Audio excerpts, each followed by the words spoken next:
Welcome back to How Soccer Explains Leadership. Thanks again for being a part of the conversation. I'm Phil Dark, your host, and unfortunately, Brad Kenney is with us today, but Paul Jobson is not going to be able to join us today. Paul is he's got some other things going on, and we just decided the show must go on, and we're going to have this conversation with Brad Kenney. He is the founder. He is the executive director of Soccer Chaplains United, and a whole lot more than that.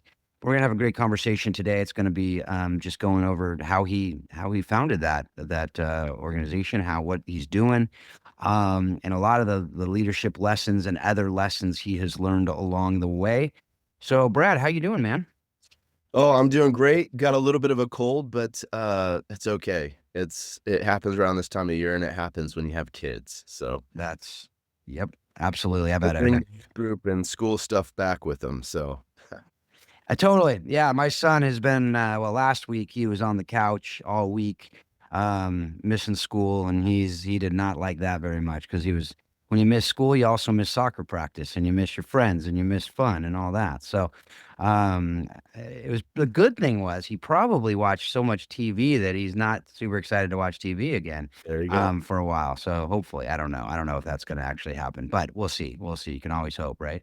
But Brad, I just want to, as we start with all of our guests, just briefly share your story. How you developed your passion for soccer and ministry and leadership, and really how you became the chaplain for Colorado Rapids over 20 years ago. It's crazy. Yeah, yeah.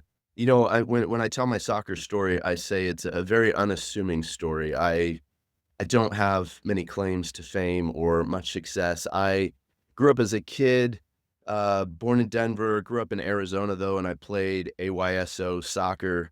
I think my first team was a team through North Phoenix Baptist, and I think we were called the Saints. So I don't know if that was like a, Nice, irony or nice. foreshadowing, but yeah, I just remember our head coach was German. Because I don't think many Americans back in the late '70s, early '80s knew much about soccer, and because I was one of the larger kids on the team, I did a lot of running. Not that I liked that, but I think he just thought, "I need to get this kid in shape," and, it never worked out, but, yeah, I grew up playing soccer, I played basketball as well, kind of a multi-sport kid, and it's funny, my kids say, "Dad, you're better at basketball than you are soccer. Why aren't you a basketball chaplain?" But, we could save that story for another time, but, yeah, I had a knee injury in my senior year. I played for a small 3A school here in Colorado. Was a starting center back, and, I think that knee injury kind of, was the end. I didn't know it at the time that we'd talk about ends as athletes, but that was the end kind of as my, just being in that kind of a role, being in that kind of position. A couple years later, I was at Moody Bible Institute, and, they had a lot of international students, and so they had open tryouts, so I thought I'd gotten in really great shape, and a lot of my friends said, "You should go back out for the soccer team." And I remember I tell the story, elsewhere, but I remember the coach saying, "Okay, I wanna see you guys make some runs."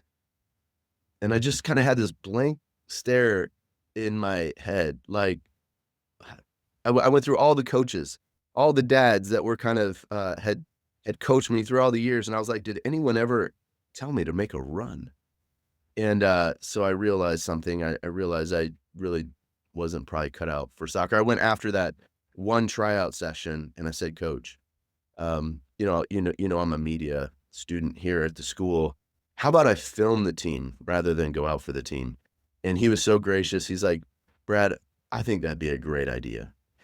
I don't know if he was getting into trimming the roster early, but, I was one of the early roster trims, and I was okay with it. I did a highlights reel for the team that year, and, just the guys fell in love with me, I fell in love with them, and, I had been in Chicago starting my schooling, in '94, so it was right after the World Cup had been to the US. I feel like I missed this monumental moment, but, sort of the wave of that was Major League Soccer was starting, and so while I was at Moody, some of our team went to the Chicago Fire open tryouts, and the Fire started in '98, so, Yeah, that I remember that whole year of '97, they were looking for players, and so some of our guys went, and, again, I was doing some stuff for the newspaper, and so I followed their story as they went through this tryout and trial, sessions, and, just kinda got fascinated with that. I remember when I was leaving Moody and I thought, you know, "What kind of work do I wanna do?" I originally was trying to get into the film industry, but I put my resume into Major League Soccer, because I thought, "Well, it'd be amazing to go work in media with them, for them." N Things didn't work out in Chicago. The year I graduated, the AFTRA and SAG had a strike, and there was no work to be had in the film industry, so I came back to Colorado, kinda tail between my legs. You know, I'd tried to strike out on my own, and it didn't work out, but, was working in TV here in Denver, and, the phone rang, and I was on a lunch break, and on the other end was this guy who worked for the Colorado Rapids, and, he said, "Hey, I got your resume, and, would love to talk to you about coming, and I have this media relations part-time position open. Would you like to take it? Would you like to interview for it?" And that kinda began my journey, in Major League Soccer. I worked for the Rapids for 3 years, worked my way up from a media relations part-time person to being the interim director.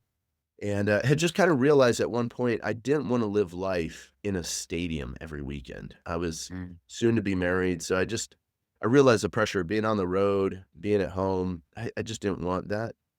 And, a few months later, they hired someone else for that role, and I actually left the team. I left the Rapids, and the day I left the Rapids, I put in an application at Denver Seminary. I'd kinda had felt God, putting a call on my heart, and the way that kinda worked out was in early 2001, I was walking out on the field with a player, and, it was one of those moments, Phil, when, I learned enough about the team. Like, you don't just put yourself out there because you open yourself up to banter and all sorts of things. Yep. And he asked me this sort of larger than life question, and he's like, "Hey, are you and your, fiancé, are you guys living together?" And I just thought, "Oh, man, I do not wanna go down this road. I don't wanna to this guy about this." And, but I felt this nudge from the Lord saying, "Tell him about me. Tell him about me." And I was like, I'd tell now, like, I look up and I'm arguing with God, like, "No, I'm not gonna tell this guy about, like, my life and these things, these private details." But it was a moment now that I know was kinda like a moment of flow where everything slowed down. There was, like, this light from heaven, this cone around us, and just felt this prompting and had this conversation with him, and got to this point where I just said, "Hey," he's like, "Aren't you afraid of, like, all these things could go wrong? You should live together so you try each other out." And I just was able to share with him, like, "No, my faith tells me I don't have to be afraid, that I believe that God has her for me and me for her, and the rest of the details we might fight and wrestle and struggle through, but God will be with us in the midst of that." And I got back to my hotel room that night, and, I said, "Lord, I don't know what that was, but I would love to do more of that. I just love to Mm. be with people." So I get into seminary, a couple months later.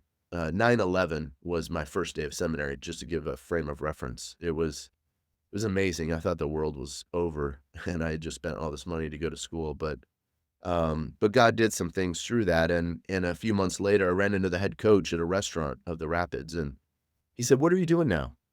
I said, "Well, I'm at seminary." And he's like, "Oh, maybe you could come help our chaplain." And I thought, "Chaplain? Like, you guys have a chaplain?" Like, I didn't even know what that was, really. And had a conversation with this guy. He was, the son of, the Dallas Cowboys had a chaplain from Athletes in Action, and he was living here in Colorado, and he had been with the team for, I don't know, 6 months. And so we had this conversation. He's like, "Brad, this'd be great. You know some of the people on the team, and I'd love to have you help out, and kinda here's my ideas." And we had this long chat. A couple weeks later, though, he called me and said, "Brad, our family's having a baby girl being born. She's gonna have some special needs. We're gonna move closer to be with family, so good luck." I was like, "Good luck?" Like, what does good luck mean? But that was really God opening the door. Mm. So in 2002, I went back to the team as volunteer chaplain. And I've been in that role ever since. As soon as that kind of became official, I changed my seminary degree to chaplaincy, um, and I just really started to say, how do I do this? How do I do this in this space?" And, yeah, it's been the longest running thing I've ever done. I've done some other things in the midst of that. I was a hospice chaplain for 4 years. That's kinda where I earned my income. I was on staff at a large megachurch here in Denver in pastoral care for about 6 years. But for the last 10 years, I've been raising funds to do the work that I do. And in 2015, so yeah, literally going on 10 years, God said, "In addition to the Rapids, what I want you to do is grow up other chaplains."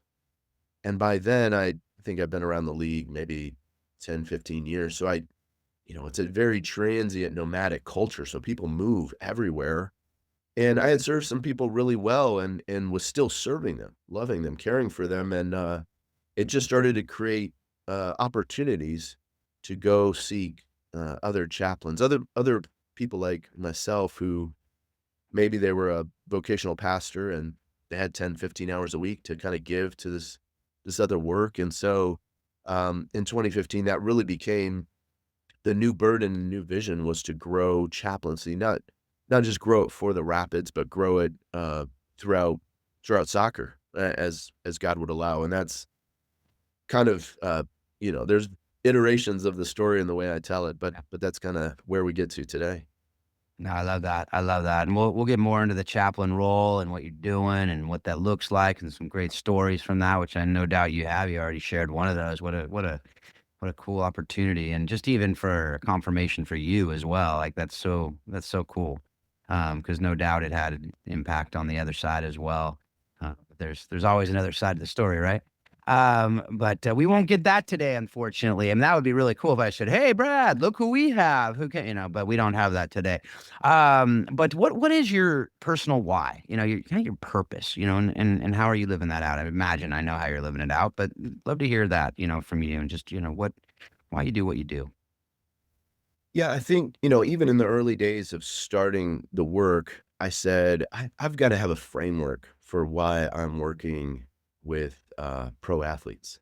So in the beginning, 1 Timothy 4:8 became part of that guardrail or guideline for me. Um, and that became important as I worked in hospice as well. 1 Timothy 4:8 says, physical training is of some value, but godliness or spiritual training has value for this life and the life to come. And I thought, a lot of the athletes that I'm working with, that I'm seeing, the coaches, there's a strong emphasis on the physical. Nowadays, I might even say that there's a stronger emphasis on the mental, so the physical and the mental, but the spiritual often is neglected. And so I thought the thing that I can bring is I can bring that encouragement to cultivating, nurturing the spiritual. A lot of people ask me, they'll, "Hey, Rev's my nickname.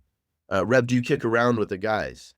And I I laugh because no, they don't need me to kick around with them. They do well on their own, and we play some games when I'm out there sometimes. But I the thing that I bring isn't about the physical. It's not about even the mental. It's really about the spiritual, and sometimes that mental, spiritual, emotional kind of overlaps. But, that became, for me, the beginning of the work that I did as a chaplain. But I think more importantly, Phil, or what I realized, what I came to realize a few years into seminary was the story of Saint Martin. So, from Saint Martin's story, Saint Martin of Tours, we get the word for chapel and chaplaincy. And, the story of Saint Martin as it goes, he was a Roman soldier and headed into the city of Amiens, France. And he sees a beggar on the side of the road, and he cuts his Roman centurion cloak in half and covers a man to kinda cover him from the cold. Goes in that night, has a dream, and Jesus is in the dream talking to the angels, and Martin notices that Jesus has the cut part of the cloak around him, and he says, "Martin's not even baptized, and he's covered me with his cloak." And it's a reminder of Matthew 25, which talks about, we're to care for people that are in need. And, in that moment, I realized that that moment of walking out with the athlete out on the field was a moment of simply covering that athlete.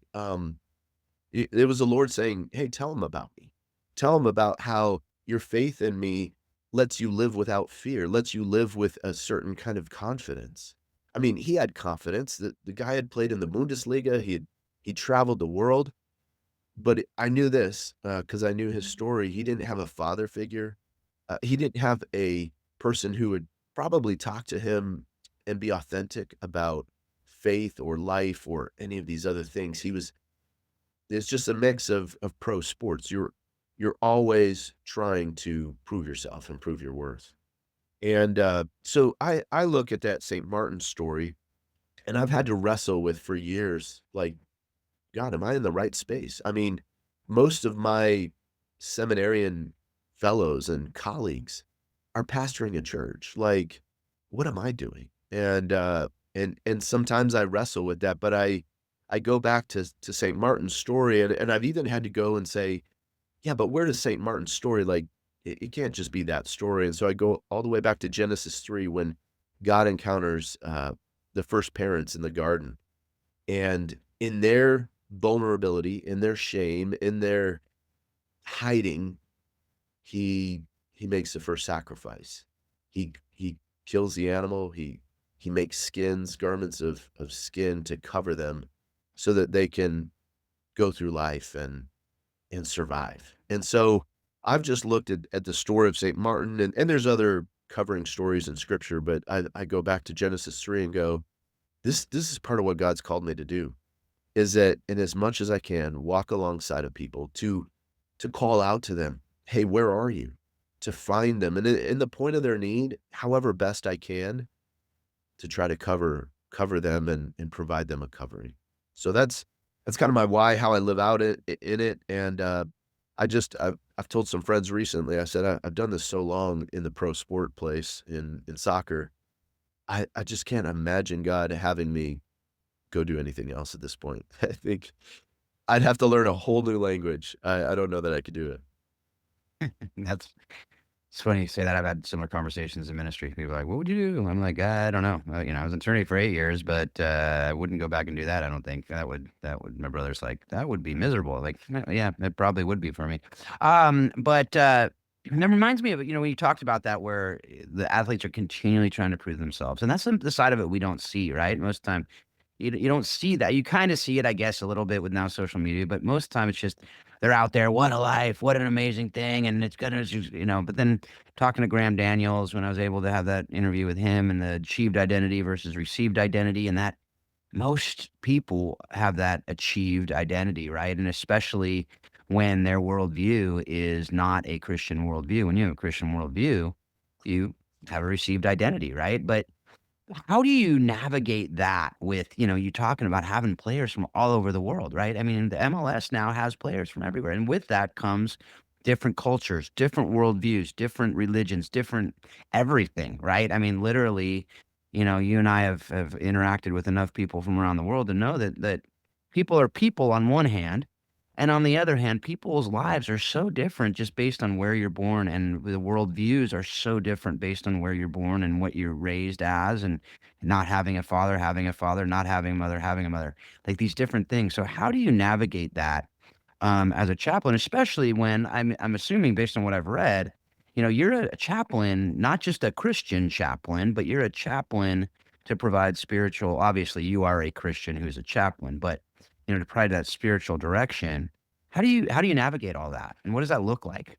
Yeah. Yeah, that's a great question. I think sometimes it's hard for people to say, how do you balance those things? So as a Christian person, um, there's things that are very easy for me to do, to pray, lead a Bible study, to walk someone through the Bible. It becomes more challenging when someone doesn't have a similar faith tradition as my own, or any faith tradition. So sometimes it's a work of trying to find that common ground. Trying for them as I think in some of the work I do, maybe, spiritual direction's a term that might be familiar for some, but or coaching, life coaching, you get into some of those things, but there's this sort of this work to say, what are some of the resources you have in your life? Let's talk about your family. Let's talk about your experiences. Let's talk about the other ways. And then sometimes there's an opportunity to say, where does God and faith fit into all this for you? And oftentimes people have some brush with faith. It could be a grandparent or someone else in their family tree that exhibited something of faith that stands out to them as an example. And sometimes some of the fun stuff I get to do is I get to translate and paraphrase scripture and the stories of scripture into a way of um, giving them a new resource that they could consider for the thing that they're going through.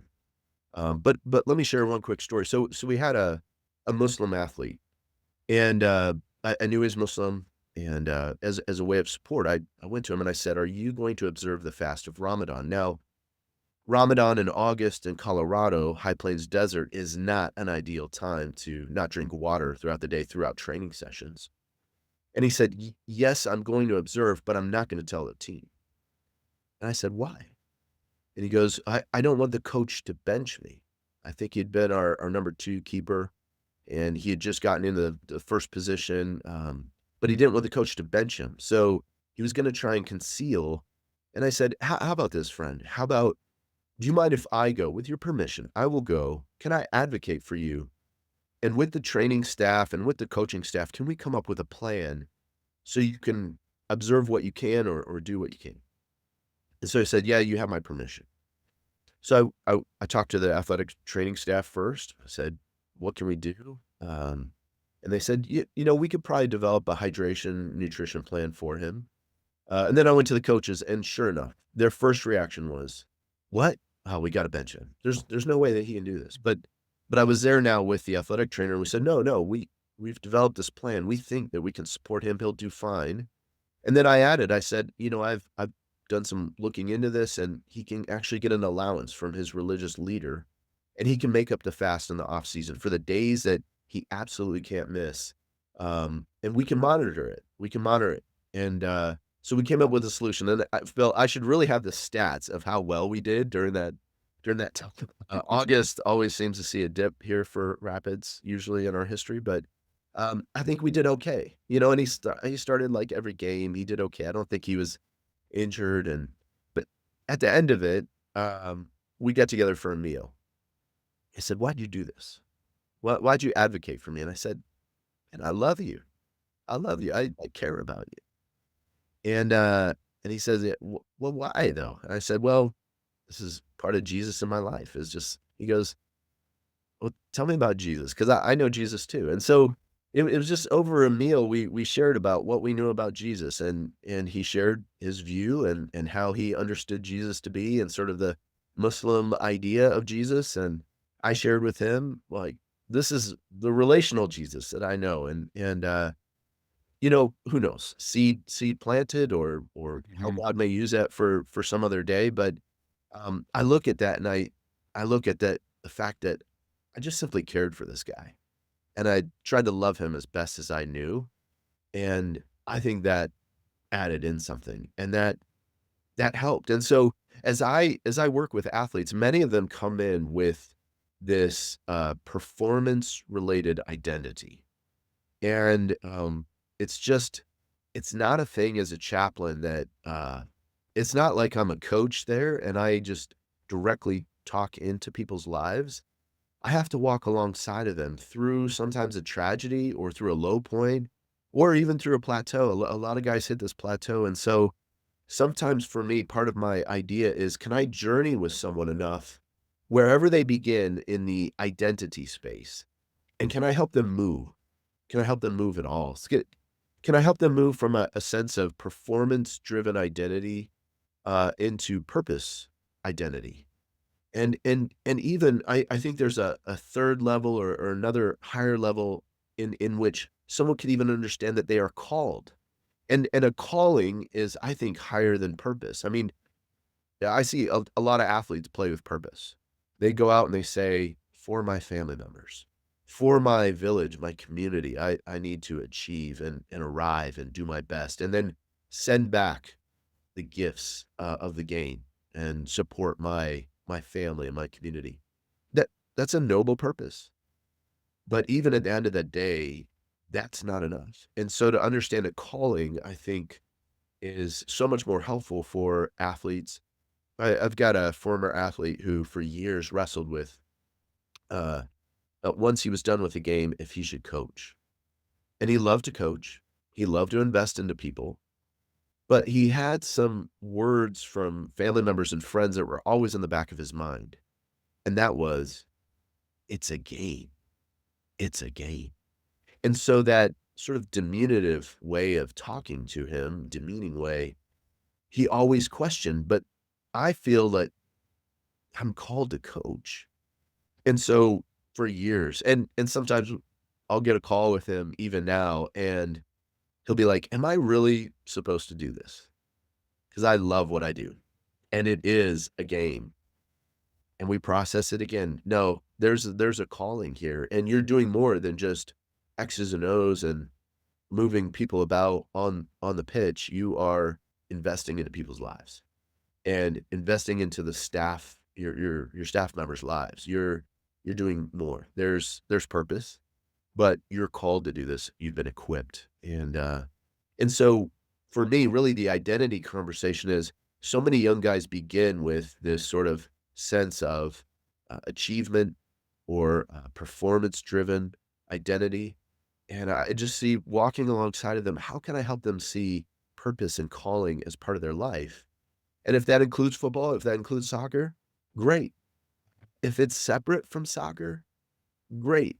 I think that's one of the beauties of someone who lives in the space of I've touched the pro space as a worker, as a staff member, not necessarily as an athlete, but I think that helps give me and even in my role today as a volunteer, uh, with the team, I have an outside perspective. I'm not driven by the club to keep I'll tell another story, the academy, uh, for the team had, they asked, "Hey, can we put together a some educational units for our kids?" Say, "I'd love to be part of this." And so we put together a panel, and I brought in a former academy, standout that had won a homegrown contract. I brought in a guy that had gone through the college pathway, and then one of the other homegrowns that had kinda gone through a little bit of college, and so all 3 of them talked about their own experience and how they experienced it. And a lot of guys were like, "Go to school. Go to school. Get the education." And now I don't know how the some of the club higher ups at the time felt about that, but, the message was about be a whole person. Mm. And a lot of my work as a chaplain is, how can I help you be whole? And we've had coaches and managers throughout our time at the club and elsewhere as I deal with as I coach our other chaplains. There's been a lot of dysfunction and difficulty in soccer. And as we coach people to and we help them understand that they are a whole person, they're more than just a footballer, they're more than just a football manager or coach. There's more to them, and let us help you discover what some of those things are. So we work with some tools and we walk alongside of people. We share with them from our own faith, tradition, and experience, and that's the beautiful part of our work. It's a tough work because we don't really put it out there. We have a few people that are like, "I just absolutely love what you've done in my life, and I gotta tell others." That's great, but we don't do it for those kudos. We just do it to see people be whole and healthy. Yeah, that's so good. That's so good. And even as you're talking through that, like I said, I keep going back to that Graham Daniels episode. It is the most like I've recommended that to more people than anybody. I don't know if you've ever heard that one, but he talks about this idea of, when you're playing for that performance and that identity of achieved identity, you're scared to survive. And I'd say even with that purpose, if their purpose is to play for their family or other people, they're still playing scared to survive, right? And if you don't have that calling, that received identity, this is what I'm supposed to do, this is what I'm made to do, this is what I'm called to do. He says you'll never be safe to serve, which is what we should, when you're playing like that, you play free, and you see players that play because they know it's what they're supposed to do. You see people doing what they're doing. You talk about the flow, you talk about that. It's hard to get into that when you're playing scared to survive. And so, no, I love that. Anything to add with that? Well, first, I love Graham Daniels. We've spent a bit of time together as I've gone over when I was beginning Yeah. the work in 2003, 4, 5. I said, you know, there's in the U.S. Athletes in Action are the pioneer group. They've done a lot in the space. Mhm. But I said it's kind of my attitude is like there's got to be someone else that's done this and for longer and they're older.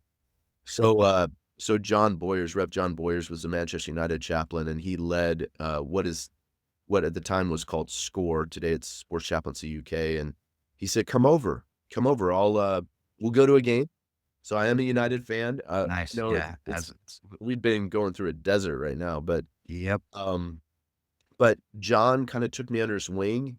I would go to him, I'd ask these questions, like, how do you work in this culture that's resistant to faith, to Christianity?" And so we'd have these intimate conversations. I kinda see him as a Paul to me, kind of like a a forerunner who's kinda, as a Timothy, maybe taking me under his wing a little bit as is possible, and Graham's been one of those people as well who, he's been an emerging voice for me because, of his story as a footballer who came to faith as a pro footballer, Yeah. and some of his work now, and so Andy Parker and Graham Daniels, some of these guys, we've spent time together at some of these conferences, and I've just enjoyed, working, with these men and hearing their stories, and Graham was so gracious to give a little endorsement on my book, not too long ago, and I just appreciate his story, really uniquely. But I think too, as Graham lives that out and as other soccer players live out this life where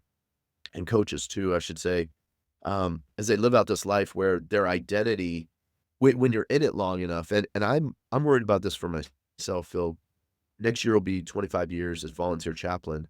It's often my leader. I often go, "I'm the volunteer chaplain with the Rapids." And, that gets people's attention.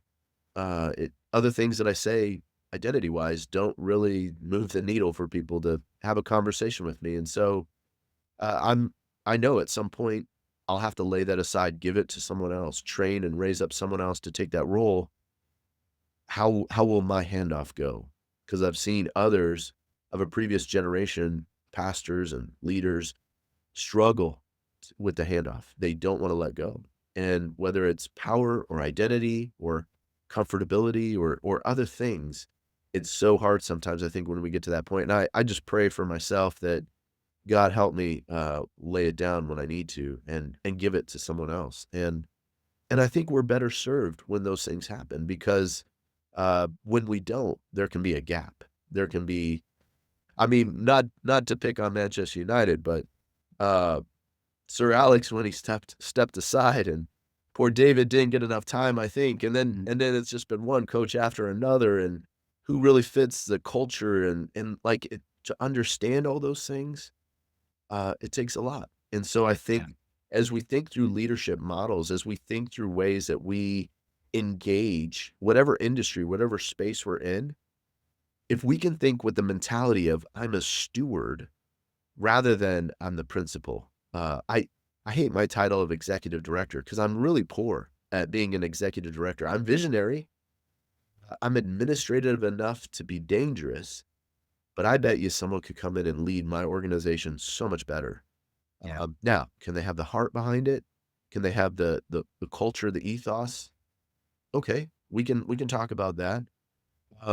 But I'm just a steward, and I hope someday that someone comes along and stewards what has begun with Soccer Chaplains United into a next level, into a next phase. Yeah, that's a lot of great stuff in there. I too am a suffering Manchester United supporter, and my son actually is. I've strongly encouraged my children to also take up the reign of Manchester United, and they all have, fortunately, because I don't know what I'd do with them if they didn't. But my 13-year-old has asked a few years ago. He says, "Was United ever really good?" And, so I had to show him the '99 Barcelona, Champions League final, and, we watched the whole game on YouTube, which was the first time I'd ever done that. That was actually a lot of fun. Yeah. And he was like, "Why are you showing this to me? They're stinking this place up." And I was like, "Yeah, they did for about, 90 minutes and then, so but I should get you back on. We could just do the leadership and spiritual lessons of the Man United Wilderness Journey since Alex Ferguson, but we're not going to do that today. I actually thought through that when I saw you're a United supporter, but that'd be a fun conversation. Yeah. But we're not gonna go deeper into that because I think we'd both be depressed at the end of the whole thing.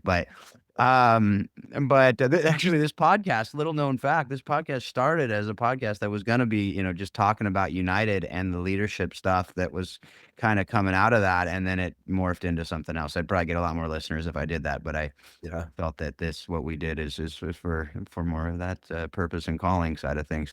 So all that to say, that was something that I see your scarf up there. I think I have that same scarf, and it's gonna come back. We will. We You will. got to have faith. You have faith. I'm not sure Amarim's the guy, but we will. Time will tell, I guess, on that. Let's go into kind of your, as you said, self-proclaimed brief. And, I don't know if it was storied. I'm sure there's some stories in it, soccer career. But what was a defining moment from actual playing days? Like when you played and, you talked about an injury, you talked about some other things, but what was a defining moment? Why was it impactful? And what did you, what were some life lessons you learned from that?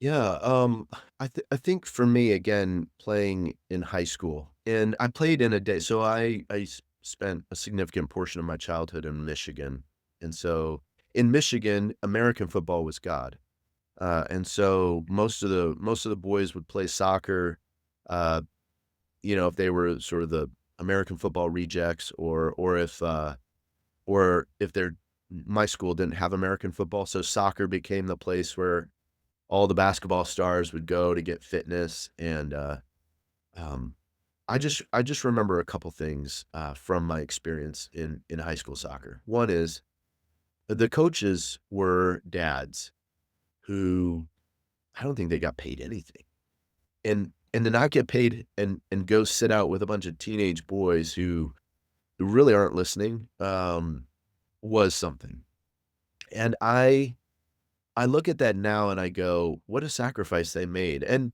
maybe 1 or 2 of them had a son on the team, and so there was a motivation, there was maybe a purpose to share, but, that idea of sacrifice was something that was important to me, or something that I took away from it.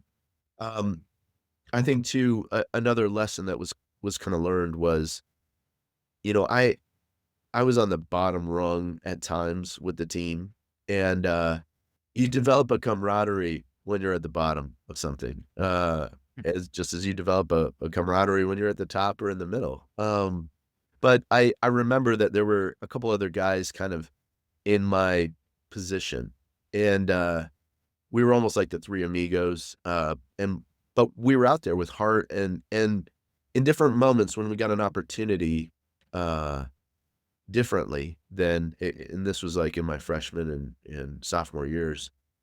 In those different years when we got opportunity, even even the guys who maybe we aspired to be cheered us on, and they Mhm. were excited for us when we had moments of opportunity. And so, I think you realize differently, and I've seen this in the work I've done. I've done some, chaplaincy work with a local high school team, in addition to the academy. And the academy is different. You're competing for a spot. You're competing for a contract ultimately. But in high school, you can have more of a team brotherhood. And I think that brotherhood on the team was something that was memorable for me and something that I took away and that I took as I moved from Michigan to Colorado in my senior year. It was something I took into as the coach in Colorado now tabbed me as a senior to lead others was how do I develop bonds of brotherhood, amongst the team? And even as I became injured just a few games into the season, um, how do I continue to facilitate that brotherhood as best as I can? And so I think those were some memorable things. The knee injury, of course, was, uh, pivotal. It was a bruised knee. It wasn't I didn't do an ACL or anything like that, but it was the end. And Mhm. I look back now Would I have done anything differently had I have known that was the end of the competitive playing days? And, we know what we know, and, I don't think it would be fair to expect me to do anything different, but I think even had I have realized that was the end, maybe wish I would have soaked something up differently, like, Mm. been more present to a moment. I don't remember exactly the end of our soccer season that year. We were a first-year program, and I had come to a small 3A school here in Colorado. It was the school's first year of soccer, so I don't think it was anything impressive, but part of me wishes I remembered better, moments or the end so that I could have taken that in. I do remember a few games crutching around the sidelines, to encourage the team, but I don't remember much else, and I wish I had been more present to that moment, and I think those were some Mm. of the defining spaces for me, just out of my playing days. Yeah. No, that's so good, and I think of that same 13-year-old, he played tackle football this year, and he's used to being the guy, in soccer, and, you put him in a football, tackle football with the high school here is one of the best teams in California, and he didn't play at all, Mm, I mean, they quote unquote redshirted him, which meant they didn't have to play him any downs. Normally at youth football, you have to play some. And he was kinda like hemming and hawing, and I said, "You committed to this team, you're part of this team. Even if you don't play a single down all year, you're part of this team. Um, what can you learn from it?" And at the end of the year, every people would ask him, "How'd you like football?" And it's, I didn't," you know? But I have no doubt it's helped him with empathy for his teammates on soccer, and it's helped him understand the kids at school who aren't the guys, and he can now understand those things at a level he never would have been able to if it's just theory, right? And so I think that's those are the lessons from the game, and as you're now chaplain, like, you can talk to guys on the bench in a way. Obviously, it's very different, but it still has some sort of, connection point, and so I love that. I love that. That's why I love that question because most of the time that question is not answered with, "Oh, it's when I hit the banger to win the championship in high school, or in college or in the." And it's something that's teaching some other life lesson that you don't even realize. You definitely don't realize in the moment, but looking back, it's like, thank you, Lord, for giving me that. So with that, let's transition into the Soccer Psalms. This book that you have just released in December, if I'm not mistaken. yeah. Is that right? Yeah. And so, can you just, what inspired you to write it, and what do you hope people will do, and how will they act after reading it, and while reading it? Yeah, so I started in 2005. I had written my first soccer psalm, as it were, and, what I used to do back in the day is I would write every week, I would write a one-pager, and it was sometimes an inspirational thought, or sometimes I'd grab onto, like the Super Bowl was the other day, and so I might say something culturally relevant about an event that was going on and kinda give an insight into it. So in 2005, I had written this, note to some of the guys, left it in everyone's locker. That was my habit, was like, "Hey, if you wanna trash it, that's fine, but I'm gonna leave it for everyone," and it wasn't overtly, proselytizing or evangelistic. It was just sometimes a thread of something, and so, I had written this soccer psalm, and I had taken Psalm 23, and I had written it for a footballer or for a soccer player and kinda in that language, and so, um as I did that throughout the years, I would use that soccer psalm every once in a while as I saw different players come in or felt like I needed a writing piece. I would encourage a sort of reflective, like, how do we translate the Bible into where we're at, what we're doing now? And so a couple of years ago, I had kind of built up, and I'd always thought, oh, maybe I'll create more of these soccer psalms. And so I'd written two or three, maybe 4 or 5 I'd gotten somewhere, and they were dusty in some file folder on the computer, but a couple years ago, I just thought, "Man, I need to go for this. I need to just create this, this book, the Soccer Psalms. And so I just took on at that point, I think I had maybe amassed 10 different Psalms that I had translated for soccer. And I had seen in some of the Psalms that there's different language here that, yeah, reminds me of maybe what the fans would do, or this reminds me of maybe how I felt as a staff member at Rapids. This reminds me of a head coach. I had one coach, a good friend of mine, he said Psalm 91 had become really important for him over the years.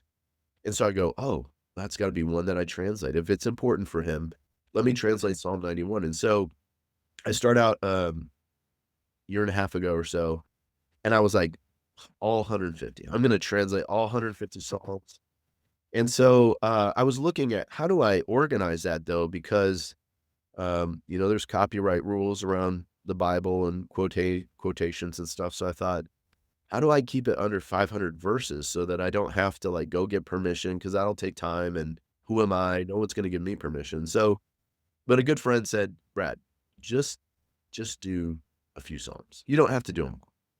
So once he gave me permission, I landed, I said, "Okay, let me land with" I think I had written 32, 33 Psalms, and another buddy came in and said, "Bro, just there's 31 days in a month, just go 31." Mhm. So now the structure, the format's coming, but really, Phil, the whole purpose behind, the book is to get people into God's word, Yeah. and to get people to realize that the Bible speaks even to our everyday experience. And as I translate or paraphrase it, as it may be, I wanted people to realize that God's word says that, or I could apply God's word in that way and in that understanding.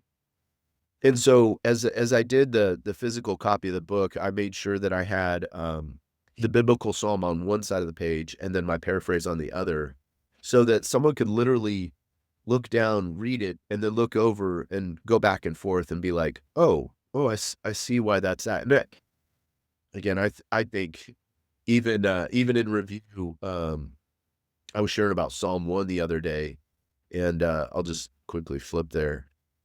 Psalm 1:4 says, "Not so the wicked, they're like chaff that the wind blows away."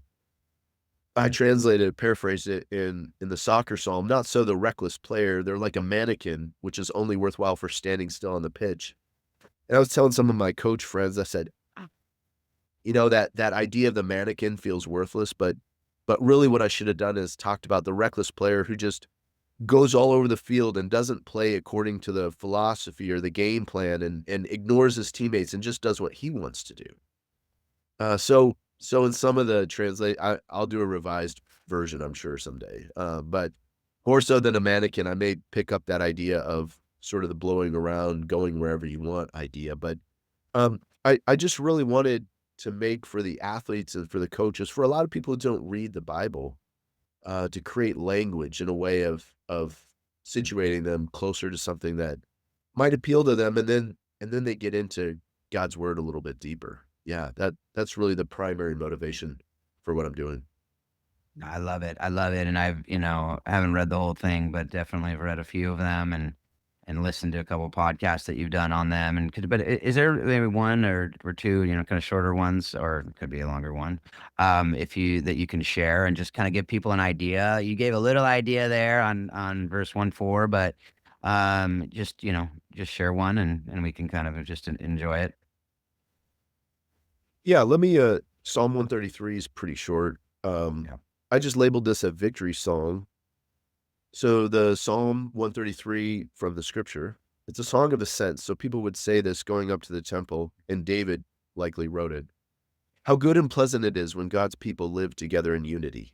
It is like precious oil poured on the head, running down on the beard, running down on Aaron's beard, down on the collar of his robe. It is as if the dew of Hermon were falling on Mount Zion. For there the Lord bestows his blessing, even life forevermore. And then the soccer psalm, how I paraphrased it, was I paraphrased it as a song after a victory, whether it was small or large. How good and amazing it is when the team is unified, playing together as one. It's like a champagne shower after a cup final win, like a Gatorade bath splashed over the head, covering the team coach from head to toe, and everyone else that's part of the team. It's like a light rain or sprinkling falling on the pitch, making the home match play more to our favor. It's in these moments we feel so blessed by God, and no one ever wants to leave the team or ever forget it. I, uh, I translated that one based on really 2010 and the Rapids as we won the MLS Cup final. Um, what a neat and amazing experience to be invited into. My wife and I had just had twin daughters born, and I remember we had uh, beat, I think it was San Jose in the Eastern Conference final. So to the mystery of MLS sometimes, but he had won the Eastern Conference, and we were going to MLS Cup. And I remember walking in that night, and it was dark. She was laying on the couch just resting. She could hear the smile on my face though, and she goes, "What is it?" And I said, "Well, the team have invited me to go to Toronto for the week leading up to MLS Cup." She goes, "You have to go." I was like, at that point, I knew my wife was a saint because just having twin daughters born. I mean, they were literally 3, 4 months old, and having 2 other younger ones in the house. And she said, "Go, do it." So what a neat experience to kind of travel and be with the team throughout that week. And Mm. there have been things that had gone on throughout the week, and we were, I think we were the underdogs. I don't know, but when you open up the match day program and your head coach has the name is Jason Kreis, head coach, you realize that someone in the PR department had forgot to double check everything. And last year's program they had really copied and pasted into the 2010 program. And so there's all these little dings. We won the Eastern Conference, even though we're in the West. And there was just a sense of who are the Rapids? And we got to this point of winning. And some of my favorite memories were, celebrating, the guys celebrating on the field and in the locker room afterwards. They're just showering each other with the champagne. But there was a moment when we're seated at dinner at this banquet, kind of a couple nights before the game, and everyone's head was low. There were one of the guys, starter, had found out he wasn't starting for the final, and he was kicking guys in training and just being real difficult. The coach called me in. He said, "I don't know, Rev, what do you think? Should I send this guy home?" And he was there with his other coaches, and they were literally thinking of putting this guy on a plane. Um, but they didn't, and he didn't play, but I think he ended up coming on, and a couple of the other guys came on and had these influential moments in the game. But we're there at the dinner that night, and everyone's low, and the coach says, "Hey, Rev, I was gonna ask you to maybe say a little prayer or a blessing before we eat." But we had all been eating for about 10 minutes already, so it was like, we missed maybe a moment. And I said, "Coach, are you sure?"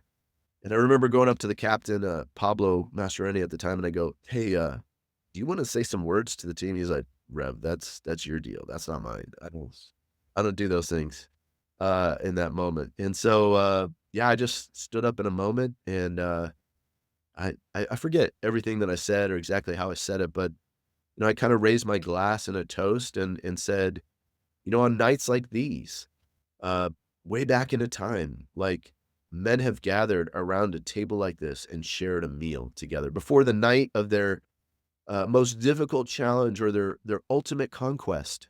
They've shared a meal, they've shared stories, and they've remembered who they are." And so, I made references. The Christian guys knew exactly what I was talking about. I was Yeah. talking Yeah. Of I think the course. other guys were thinking like, "Oh, this is like Beowulf or some other sort of like English Les myth." Miserables, Yeah, the yeah, French Revolution. Yeah. exactly. And so, but as I toasted, I said, a toast to our brotherhood, to our fellowship, to our communion, to our community.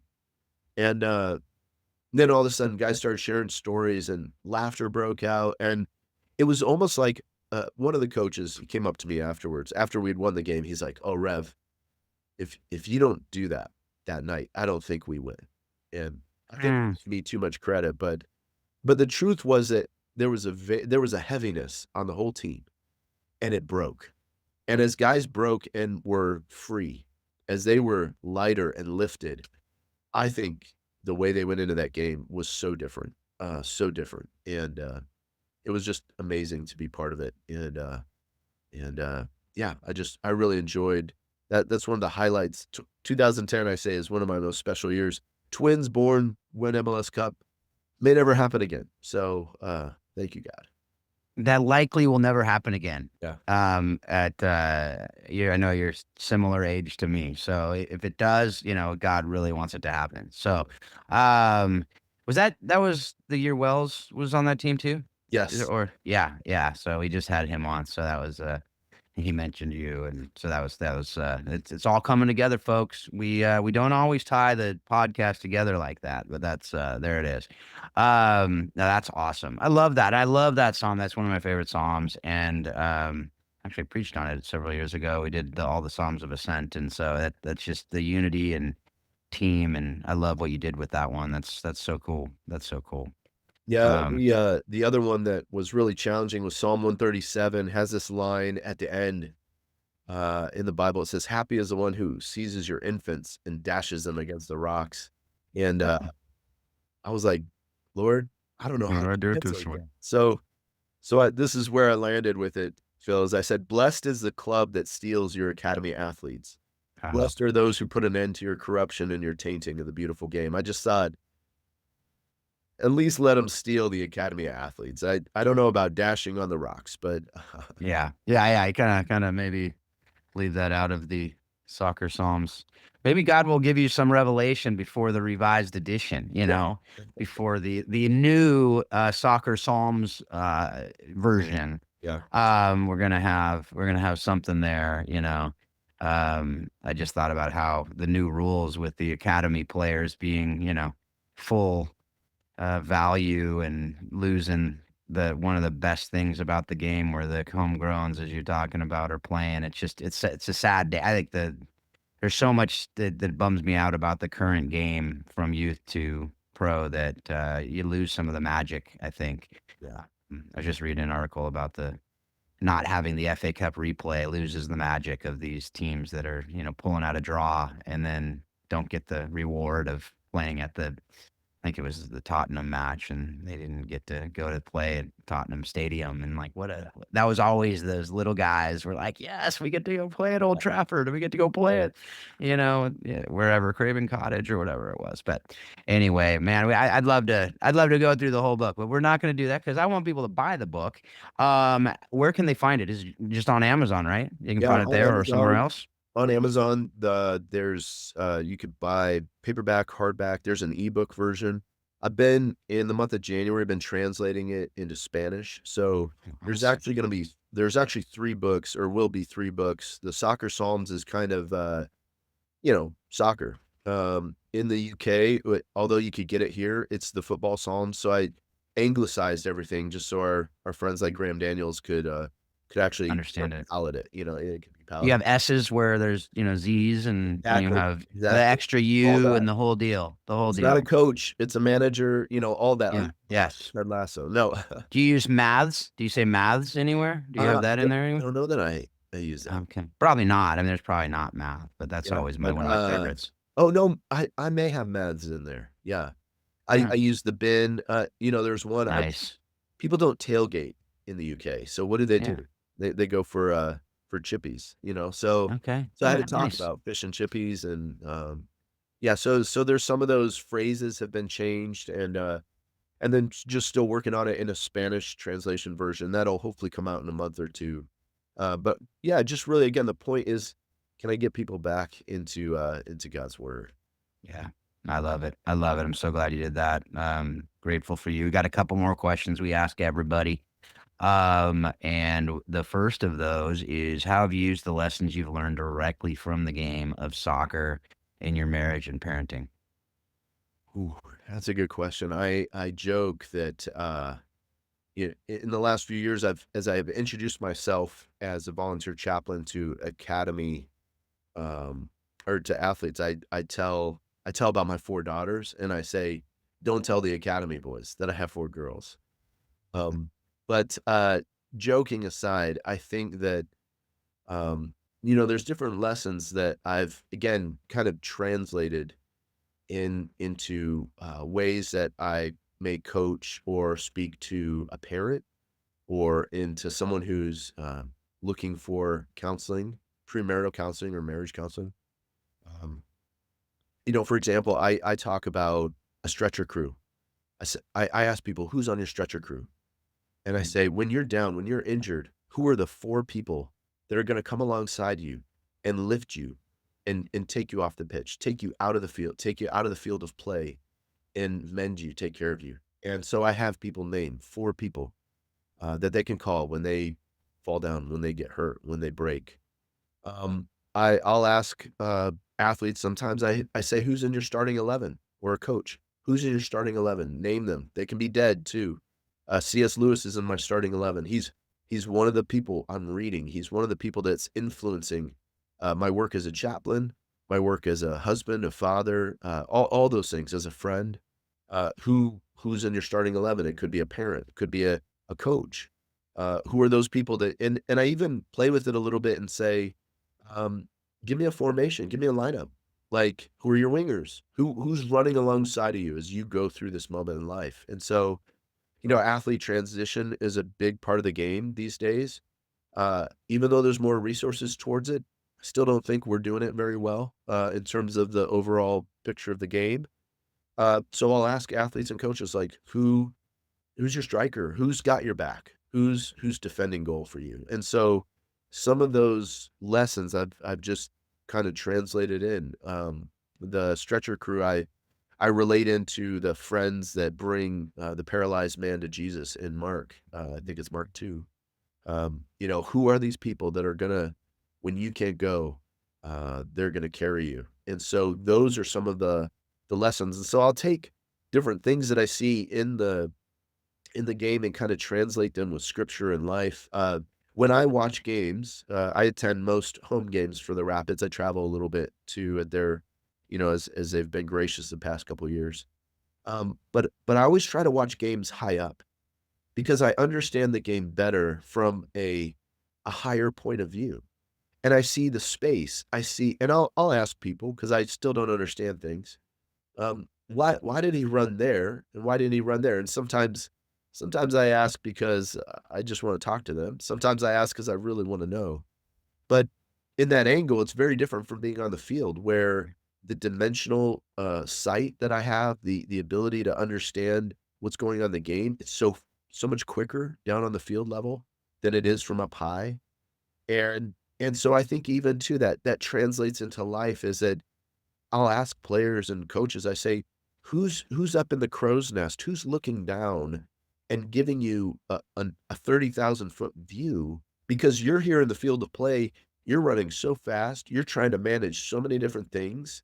You need that insight. You need that intel that helps you know, "Hey, the left back is pinching in. There's space there on the right side. Get into that space." You need that intel from someone else.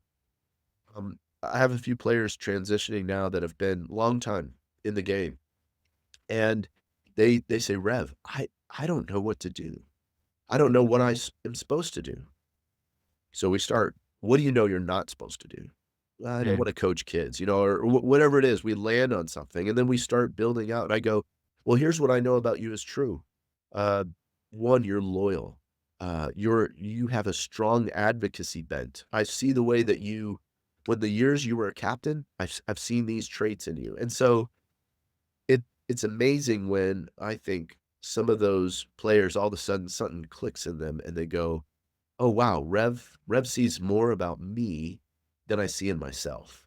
And maybe a family member will also see those things, but just to have those kinds of things, I think, are some of those lessons that I've translated from soccer and just my own experience of it into how do I coach and care for people in a holistic way?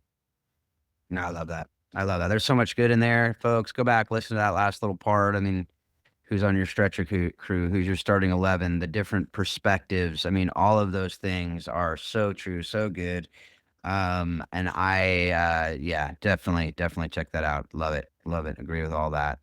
All right, last question. What have you watched, read, or listened to that has most impacted your thinking on how soccer explains life and leadership? Mm. Yeah, that's a good question. I think, again, I reference John Boyers was really helpful in a time when I was building certain things.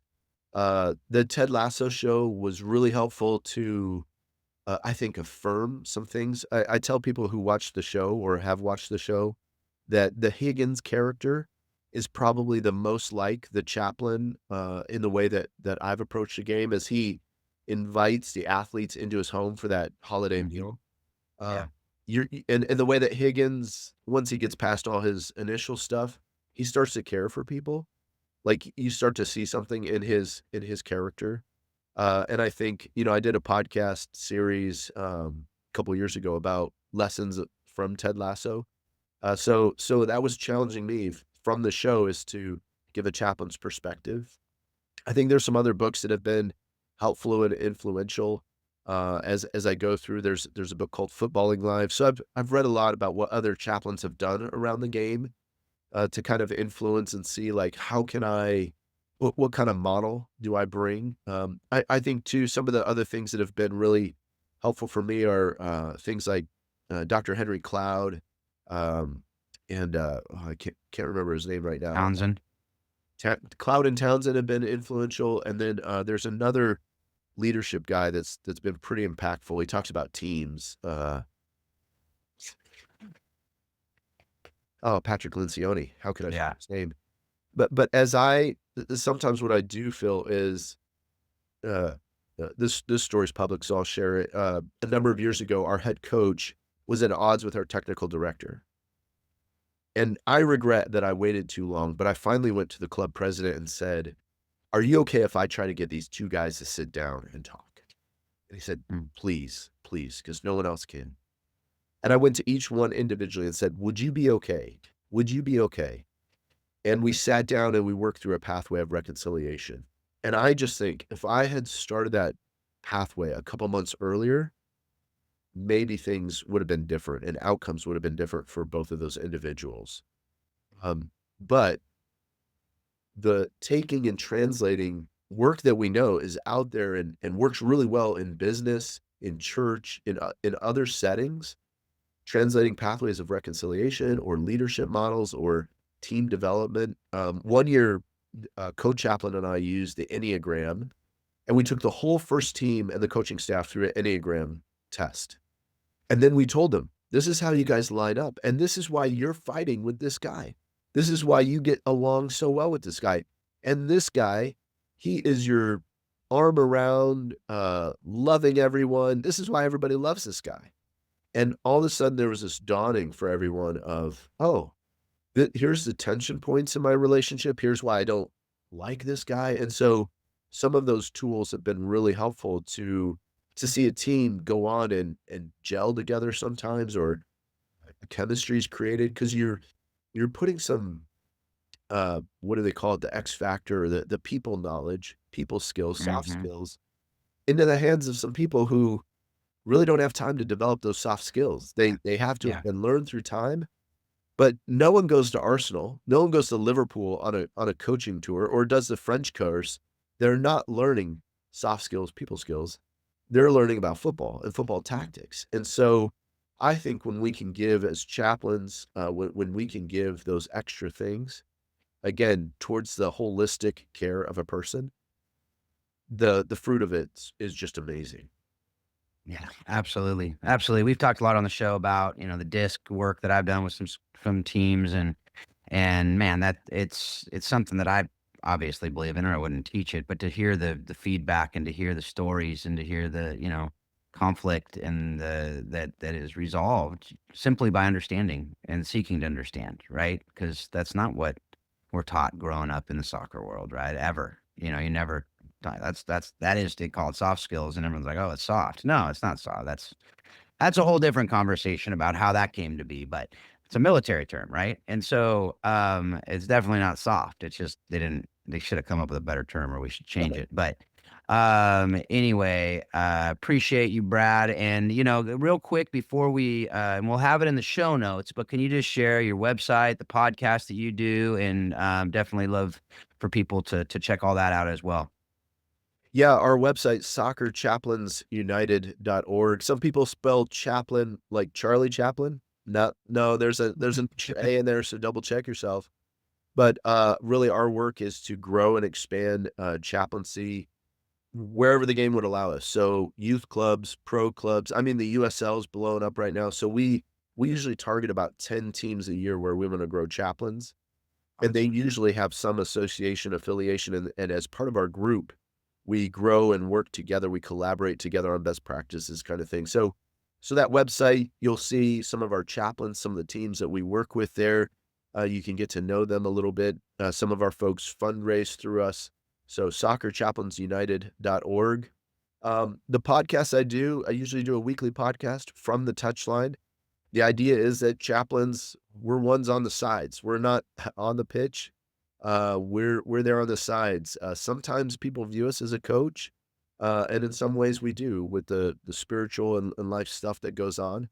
But that idea from the touchline, oftentimes we just cover topics of faith and family and football. And so the last few have been some readings from the soccer Psalms. You can find that on Amazon, and the football Psalms if you prefer the anglicized version. And if habla español, we'll have out the Spanish book out here, God willing, pretty soon. Somos de fútbol. Psalmos. Uh, so, all right. Well, thank you so much, Brad. Folks, thanks for being a part of the conversation as we talk about. Paul will be back for our next interview. If you want to learn more about anything that Brad talked about on this show and anything that he's doing, if you want to grab a copy, the link will all be in the show notes. You can also check out Warrior Way and what Paul and Marcy are doing down there in Waco. You can go to Coaching the Bigger Game or providenceworld.com, and you can learn about some of the other things that I'm doing. So with all that, folks, hope that you're taking what you're learning from this show and you're using it to help you to be a better parent, a better spouse, a better friend, a better leader, better coach, better in everything that you do. And continually remind yourself that soccer does explain life and leadership. Thanks a lot. Have a great couple weeks.